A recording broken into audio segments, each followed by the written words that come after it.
अस्सलाम वालेकुम दोस्तों, कैसे हैं आप सब दोस्त। उम्मीद है सब खैरियत से होंगे। मेरा नाम कदस भट्ट है। इस वीडियो में आपके साथ मैं क्रिप्टो मार्केट की लेटेस्ट न्यूज़, अपडेट्स और मेरा तज़किया शेयर करता हूं। आज फ्राइडे है, अगले 2 दिन में शायद आपके साथ क्रिप्टो मार्केट की अपडेट शेयर ना करूं। आज मैं आपके साथ पिछले 24 घंटे में होने वाली क्रिप्टो मार्केट की जो इंपॉर्टेंट अपडेट्स हैं वो शेयर करके तज़किया शेयर करूँगा और एंड मुमकिन है इक्का दुक्का जो इंपॉर्टेंट न्यूज़ है इस हफ्ते की वो भी आपके साथ शेयर करूँ। सबसे पहले बीटीसी के चार्ट की तरफ अगर आप नज़र डालें तो बीटीसी की प्राइस ने, जब मैं वीडियो रिकॉर्ड कर रहा हूँ, अभी भी 29,200-300 की प्राइस जो इसको होल्ड करना चाहिए था वीकली कैंडल क्लोज करने के लिए, अभी तक होल्ड की हुई है। अगले 2 दिन कट पाती है या नहीं वो आई डोंट नो क्या होगा, लेकिन एक मेजर अपडेट है जो मैं अभी आपके साथ शेयर करता हूँ। अगेन, अगर बीटीसी की प्राइस इस वीकली कैंडल को 29,200-300 की प्राइस के ऊपर क्लोज करती है तो ऐन मुमकिन है अगले हफ्ते मार्केट में होने वाली जो डेवलपमेंट्स हैं अगर नेगेटिव नहीं होती है तो बीटीसी की प्राइस दोबारा 31-32 हज़ार की प्राइस को दोबारा टच कर सकती है। अगर हम कल की बात करें तो कल ऐन मुमकिन है मार्केट में आपको अच्छी खासी वोलाटिलिटी नज़र आए। उसकी वजह क्या है? यूएस कंपनीज़ का बिटकॉइन ईटीएफ की अप्रूवल एसईसी के हवाले से, उसके हवाले से एक अपडेट है। आर्क इन्वेस्ट ने जो अपना ईटीएफ अप्लाई किया था एसईसी में, उसकी डेडलाइन है 13 अगस्त। 13 अगस्त संडे है। एक्सपर्ट्स का मानना यह है कि संडे की बजाय कल शायद इस हवाले से कोई ना कोई, और ऐन मुमकिन है जब मैं वीडियो रिकॉर्ड कर रहा हूँ अभी तक तो कोई अपडेट नहीं है, ऐन मुमकिन है जब आप वीडियो वॉच कर रहे हो इस हवाले से ऑलरेडी मार्केट में खबर आ चुकी हो और इसकी खबर का मार्केट के ऊपर इम्पैक्ट मुझे नज़र आएगा। उसकी मेरा असेसमेंट ये है कि इसके हवाले से जो भी एसईसी का फैसला होगा वो एसईसी का जो उसकी जो टून है उसके बारे में एक तरह का सिग्नल हमें मिलेगा। अगर तो एसईसी आर्क इन्वेस्ट की इस ईटीएफ एप्लीकेशन को एक्सटेंड कर देता है, यानी कोई फैसला नहीं करता, उसको मज़ीद एक्सटेंड कर देता है, अगर एक्सटेंड करता है तो ये अगस्त के महीने से नेक्स्ट जो डेट बढ़ती है वो 11 नवंबर 2023, इस साल की 11 नवंबर तक अगर एक्सटेंड कर देता है तो इसका मतलब मैं ये समझ रहा हूँ कि इससे एसईसी की जो टून है वो बेहतर टून नज़र आएगी कि ऐन मुमकिन है कि एसईसी जो दीगर यूएस कंपनीज़ हैं उनके साथ ही इस हवाले से कोई फैसला साजी करना चाहता है। तो मुझे ऐसे लग रहा है कि अगर ऐसे होता है तो मार्केट पंप होगी और उससे एक तरह का सिग्नल जाएगा मार्केट में कि भाई ठीक है, जो खबरें थी पीछे, अफवाहें थी कि शायद एसईसी जो है वो सब के ईटीएफ अप्रूव करेगा, उसके साथ साथ ये आर्क का भी इकट्ठा ही साथ करेगा, ये एक्सटेंशन के साथ है। और अगर एसईसी आर्क इन्वेस्ट की इस एप्लीकेशन को रिजेक्ट कर देता है तो फिर ऐसे लग रहा है फिर मार्केट में एसईसी की टून का ये सिग्नल जाएगा कि शायद जो दूसरी स्पॉट ईटीएफ्स हैं उनके लिए ख़तरा महसूस हो और उनके भी ईटीएफ इसी तरह रिजेक्ट हो जाए।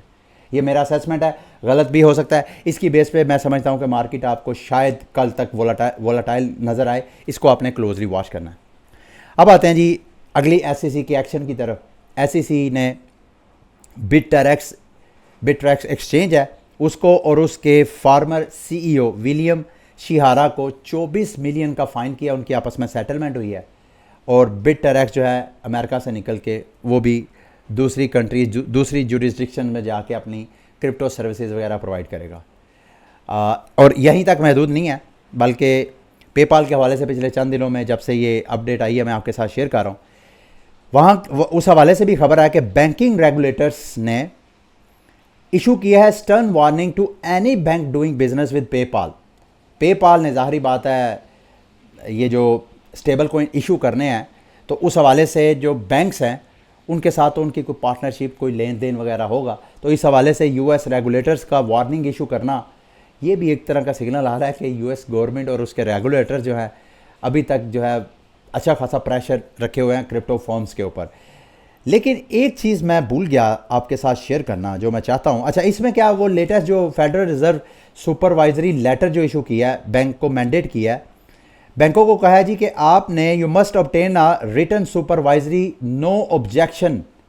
अगर आपने पेपाल के साथ या किसी और ऐसे क्रिप्टो फर्म के साथ जो कि काइंड ऑफ जो precisely the kind of stable coin के हवाले से जो इशू करना, उसको रिटेन करना, इस हवाले से अगर कोई एक्टिविटी करते हैं तो आपने सबसे पहले यूएस फेड से नो ऑब्जेक्शन लेटर लेना है। अगर आपको नो ऑब्जेक्शन लेटर मिलता है तो आप उस क्रिप्टो फर्म को फैसिलिटेट करें, अदरवाइज़ आप उसे बाज रहें। एक चीज़ मैं पेपाल, ये तो है यहाँ तक, पेपाल के हवाले से एक एंगल मैं आपके साथ डिस्कस नहीं था किया, पिछले 2 दिन से इसी को डिस्कस कर लें। उस एंगल का जो ताल्लुक है वो इथीरियम की प्राइस के साथ है। मैंने आपको बताया था कि पेपाल का यूज़र 43 करोड़ से ज़्यादा का उसका पेपाल का यूज़र है। चूँकि पेपाल का जो अपना स्टेबल कोइन लॉन्च होगा PYUSD के नाम से, वो इथीरियम की मेन चेन के ऊपर होगा। इथीरियम के लेयर 1 और लेयर 2 इकोसिस्टम के ऊपर जो टोटल यूज़र है, टोटल उसके पूरे इकोसिस्टम का, वो हार्डली मेरा ख्याल है 1 मिलियन यूज़र है। 1 मिलियन, सिर्फ 10 लाख। और पेपाल का कितना यूज़र है? 43 करोड़ यूज़र। आप थोड़ी देर के लिए इमेजिन करें कि 43 करोड़ का जस्ट 1% यूज़र इनका स्टेबल कॉइन यूज़ करना शुरू कर देता है, और वो इथीरियम के ऊपर, जाहिर बात है वो जब भी अपने स्टेबल कॉइन को मूव करेगा उसकी ऑन चेन सेटलमेंट इथीरियम की चेन के ऊपर होगी। तो इथीरियम के यूज़र बेस बढ़ेगी, इस इथीरियम के नेटवर्क की ग्रोथ बढ़ेगी।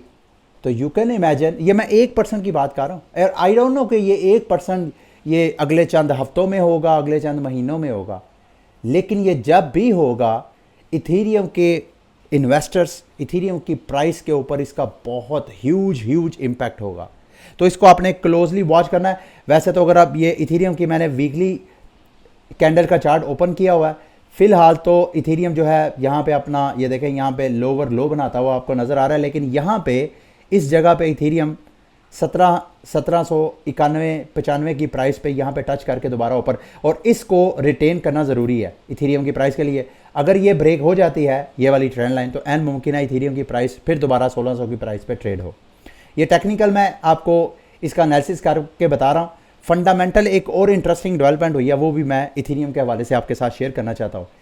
वीज़ा ने अभी एक इथीरियम का एक अपनी एक टेस्ट चेन है गोरली के नाम पे, हाँ, उस चेन के ऊपर गैस फीस को मैनेज करने के लिए अपने टेस्ट जो है वो किए हैं, और वो टेस्ट सक्सेसफुल हुए हैं। इसका मतलब क्या है? इस वक्त अगर आप इथीरियम की मेन चेन के ऊपर अगर कोई ट्रांजैक्शन करते हैं, तो ट्रांजैक्शन के लिए आपकी इथीरियम में गैस फीस, चेन आपके वॉलेट में गैस फीस होना बहुत ज़रूरी है। मिसाल के तौर पे आपके पर्सनल वॉलेट में 1 इथीरियम पड़ा हुआ है, अब आपने अगर वो 1 इथीरियम विड्रा करना है या ट्रांसफ़र करना है, तो आप सिर्फ उतना ही कर सकते हैं जितना के गैस फीस छोड़ के आप मैक्सिमम कर सकते हैं। यानी उसी 1 इथीरियम के अंदर आपने गैस फीस भी माइनस करनी है, तो आपके फंड ट्रांसफ़र होंगे। वीज़ा ने इस प्रॉब्लम को सॉल्व किया। वीज़ा के जो अभी टेक्निकल टीम ने अभी ये जो सक्सेसफुल अपने टेस्ट वगैरह रन किए हैं, और आइंदा चंद दिनों, हफ्तों, महीनों के अंदर वो बाकायदा एन मुमकिन है वो मेन चेन में कर दे। तो इनका मकसद ये है कि इथीरियम की चेन के ऊपर जो गैस फीस की लिमिटेशंस हैं, बजाय इसके कि ट्रांजैक्शंस करने के लिए आपको इथीरियम वहाँ पे करे, उसकी बजाय वो फियाट करेंसी के ज़रिए आप कर सकते हैं।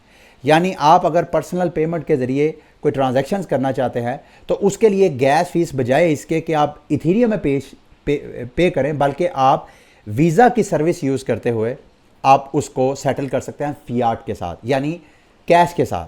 तो ये एक मेजर 2 बड़ी फंडामेंटल डेवलपमेंट है जो मैं इथीरियम के मुस्तकबिल के लिए, लॉन्ग टर्म के लिए, ये बहुत अच्छा सिग्नल है। तो इन दोनों को आप इथीरियम के में इन्वेस्टमेंट के हवाले से आपने इसको जेल में रखना है। अच्छा जी, अगली 24 घंटे की मेजर अपडेट, इसका ताल्लुक है लोगों के जो पर्सनल क्रिप्टो वॉलेट्स हैं वो हैक हो रहे हैं, एक सिक्योरिटी कंसर्न है, वो मैं आपके साथ शेयर करना चाहता हूँ। वल्नरेबिलिटी क्या है जी कि सीडो रैंडम नंबर जनरेशन, ये रैंडम नंबर जनरेशन के ज़रिए जब आप इन क्रिप्टो वॉलेट्स पे अपने वॉलेट्स क्रिएट करते हैं, तो उसमें ये जो वॉलेट्स होते हैं ये रैंडम नंबर जनरेट, यानी RNG टेक्नोलॉजी के ज़रिए रैंडम आपके सीड फ्रेजेस और प्राइवेट कीज़ वगैरह जनरेट करते हैं। इसमें एक लिब बिटकॉइन एक्सप्लोरर में कोई वल्नरेबिलिटी पकड़ी गई है, और उससे जो हैकर्स हैं वो बड़ी आसानी से ब्रूट फोर्सिंग के ज़रिए आपके जो सीड फ्रेजेस और प्राइवेट कीज़ हैं उनको वो ट्रेस आउट कर सकते हैं। ब्रूट फोर्सिंग क्या होती है? मिसाल के तौर पे मेरा एक पासवर्ड है ABCDF। अब ये जितने वर्ड्स हैं, इसको नॉर्मली तो जब आपको पता ही नहीं है तो आप कैसे मेरा पासवर्ड गैस करेंगे? मार्केट में ऐसी कंप्यूटर टेक्नोलॉजीज़ हैं जो कि क्या करेंगे कि ब्रूट फोर्सिंग करेंगे कि पहले ए बी सी इस तरह ट्राई करके देखेंगे, अगर तो नहीं है तो फिर बी की जगह सी को रिप्लेस करके देखेंगे। इस तरह करैक्टर्स को चेंज करके उस वक्त तक करते जाएंगे जब तक कि वो पासवर्ड एकदम क्लिक नहीं हो जाता। तो सेम ब्रूट फोर्स इसमें लिब बिटकॉइन एक्सप्लोरर में ख़राबी की वजह से अब जो हैकर्स हैं वो लोगों के जो वॉलेट्स हैं उनके सीड फ्रेजेस और प्राइवेट कीज़ वगैरह जो है वो उसको डिटेक्ट कर रहे हैं। इसमें कौन कौन सी क्रिप्टो करेंसीज अफेक्ट हो सकती हैं? Bitcoin, Ethereum, ripple, Dogecoin, Solana, Litecoin, जितनी मेजर टॉप क्रिप्टो करेंसीज हैं ऑलमोस्ट सब ऑन रिस्क है। और अभी जब मैं वीडियो बना रहा हूँ इस वक्त तक तकरीबन 9 लाख डॉलर लोगों के वॉलेट से ऑलरेडी हैकर्स जो हैं वो निकाल चुके हैं। अब आप परेशान हो गए होंगे, यार ये हमारे वॉलेट्स का क्या होगा? कौन कौन से वॉलेट्स इस सिक्योरिटी वल्नरेबिलिटी, इस ख़राबी से बचे हुए हैं उनका मैं नाम ले देता हूँ। मेजर बड़े बड़े मेटामास्क, ट्रस्ट वॉलेट, ये बड़े बड़े वॉलेट्स हैं। आपके हार्डवेयर वॉलेट जैसे लेजर है, जैसे ट्रेजर है, ये वॉलेट्स आपके सिक्योर हैं। जो सिक्योर नहीं है उनकी मैं लिस्ट आपको बता देता हूँ। इसके अलावा बाकी जितने भी वॉलेट्स हैं वो अभी तक की इतलात के मुताबिक वो सिक्योर है, आपके फ़ंड्स महफूज हैं, आपको डरने घबराने की ज़रूरत नहीं।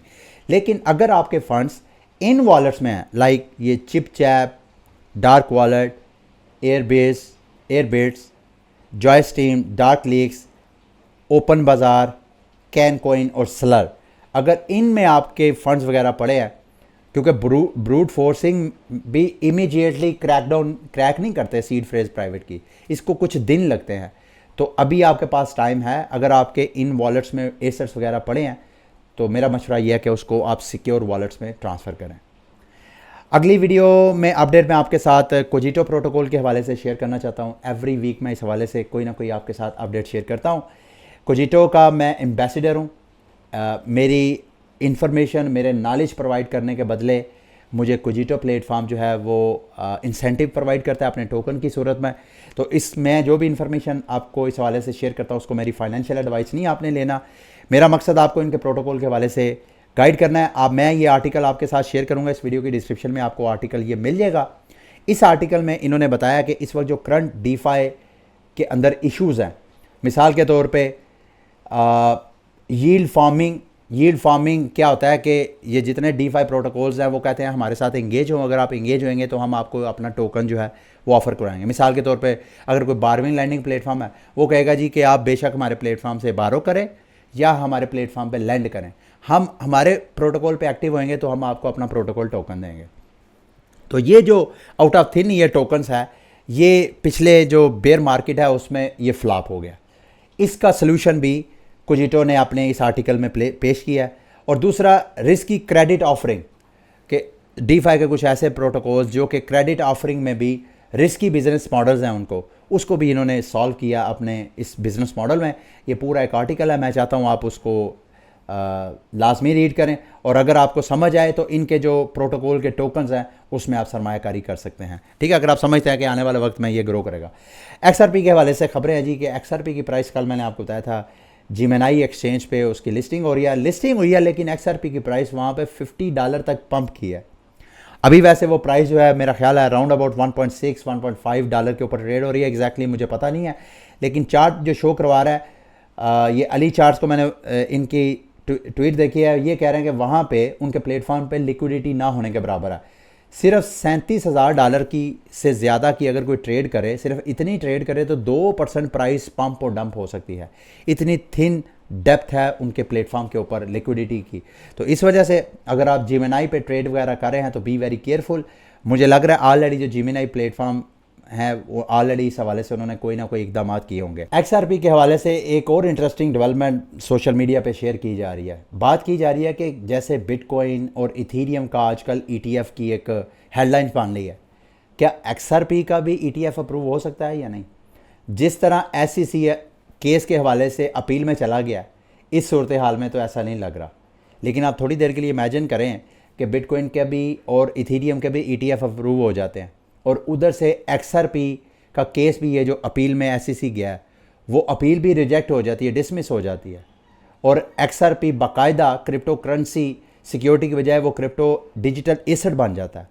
तो क्या इसका ETF अप्रूव होगा? और अगर ETF अप्रूव हो जाता है तो XRP की प्राइस को आप कहाँ तक इमेजिन करते हैं?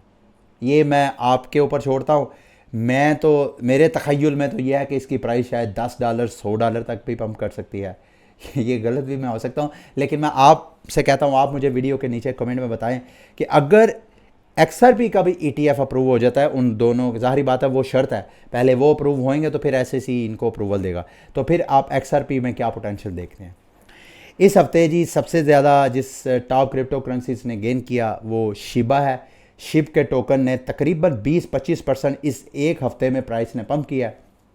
उसकी वजह कनाडा में जो वो ब्लॉकचेन एक एनुअल इवेंट होता है, उस इवेंट के हवाले से ख़बरें हैं कि शायद उस इवेंट में, जो कि मेरा ख्याल है आज 11 है, 14-15 अगस्त को वो इवेंट होना है, और ख़बरें हैं कि उसी इवेंट में शिबा ने अपनी जो इथेरियम की लेयर 2 चेन है शिबाशियम, उसकी अनाउंसमेंट करनी है। तो इस हवाले से शिबा ऑलरेडी अपना एक ज़ीरो किल कर चुका है। आप अगर इस हवाले से ट्रेड वगैरह ले रहे हैं तो बी वेरी केयरफुल, क्योंकि इसके बाद ऐन मुमकिन है शिबा की प्राइस फिर दोबारा यहाँ से डंप करें। डिपेंड करता है कि शिबाशियम की जब चेन की अनाउंसमेंट होगी उस वक्त का क्या माहौल होगा, वो मैं आपके साथ लास्ट में शेयर करूँगा। फ़िलहाल मैंने शिबा के जो टोकन वो होल्ड किए हुए हैं, मैं वेट करता हूँ कि इसको, मैं तो खैर कभी कभी मेरा दिल करता है आपके साथ भी शेयर किया कि दो गुना या 3 गुना प्रॉफिट नज़र आए तो मैं यहाँ से आउट हो जाऊँ, क्योंकि मीम कोइंस में लॉन्ग टर्म इन्वेस्टमेंट सरमायाकारी करना कोई दानिशमंदाना एक कदम नहीं है। कुछ एक ये भी ख्याल आता है कि क्यों ना शिबा को अगले बुल रन के लिए होल्ड किया जाए और आजमाया जाए कि शिबा हमें कितना रिटर्न देता है। मैं ऑलरेडी आपके साथ इस हवाले से अपनी एक और ओपिनियन का इजहार कर चुका हूँ कि मीम कोइंस की जो वैरायटी मार्केट में आ रही है, उससे जो पुराने मीम कोइंस है उनकी ग्रो करने के चांसेस जो हैं वो मादूम कम होते जा रहे हैं। तो मीम कोइंस को लॉन्ग टर्म ट्रेडिंग के लिए ठीक है, शॉर्ट टर्म के लिए अगर आप किसी इवेंट, किसी एक ख़ास चीज़ को पॉइंट रख के अगर आप सरमायाकारी कर रहे हैं तो फिर सही है, लॉन्ग टर्म सरमायाकारी के लिए ये सही नहीं है।